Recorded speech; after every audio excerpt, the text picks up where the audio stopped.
कंठे यस्य विराजते गर्वं गंगाजलं मस्तके।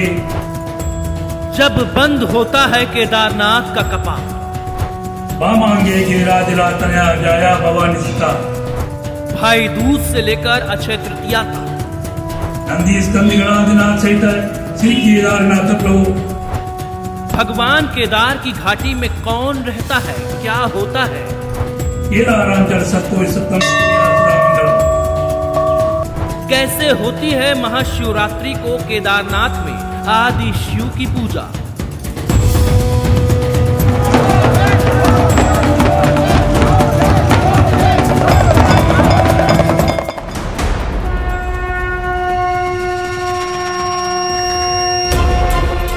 नमस्कार, महाशिवरात्रि स्पेशल वीडियो के साथ इंस्टाफॉग के मंच पर आप सभी का स्वागत है।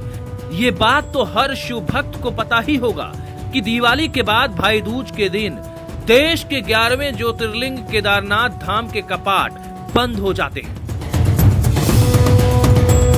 केदारनाथ मंदिर परिसर में ये अद्भुत उत्सव का मौका होता है। भव्य तरीके से सजाए गए मंदिर में आचार्य, वेद पाठी और पुजारी गणों की मौजूदगी में मंदिर के स्वयंभू शिवलिंग को भस्म, पुष्प, बेलपत्र आदि के जरिए समाधि दी जाती है।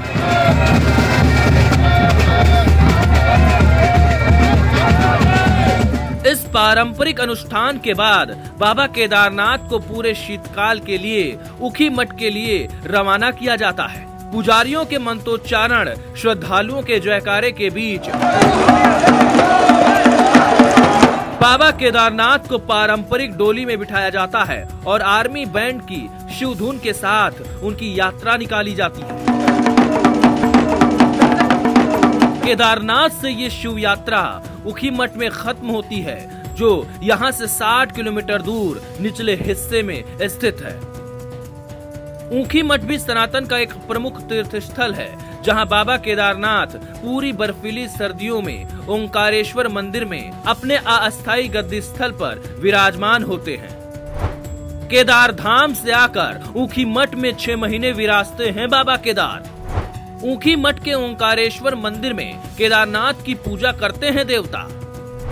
ऊखी मठ के ओंकारेश्वर मंदिर में विराजने के बाद भगवान केदार की पूजा के मुख्य दृश्य तो लौकिक होते हैं, लेकिन देवताओं के जरिए उनकी पूजा का विधान, ये सवाल हमने केदारनाथ धाम के तीर्थ पुरोहितों में एक उमेश जी महाराज से पूछा। कपाट बंद होने पे जो है भगवान की 4 पहर की पूजा कर दी जाती है और 4 पहर की पूजा करने के बाद ही जो है भगवान के कपाट आम दर्शनार्थी के लिए कपाट बंद होते हैं। और श्री केदारनाथ धाम में आज भी दोनों जगह, बद्री केदार में दोनों जगह जो है अखंड ज्योत भगवान की जली हुई मिलती है। जब कपाट खुलते हैं तो भगवान के जो है अखंड ज्योत के दर्शन होते हैं।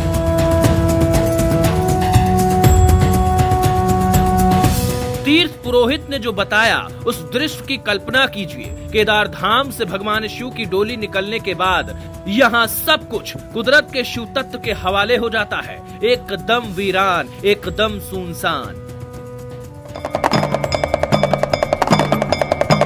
हमारी वैदिक मान्यताओं में भगवान प्रकृति के ही देव हैं, इसीलिए पूरी सृष्टि को शिवांश कहा जाता है। शिवांश यानी विश्व का अंश, यानी भगवान शिव केदार घाटी में अपने अंश के तौर पर तो मौजूद होते हैं, लेकिन मनुष्यों के दर्शन और पूजा के लिए नहीं।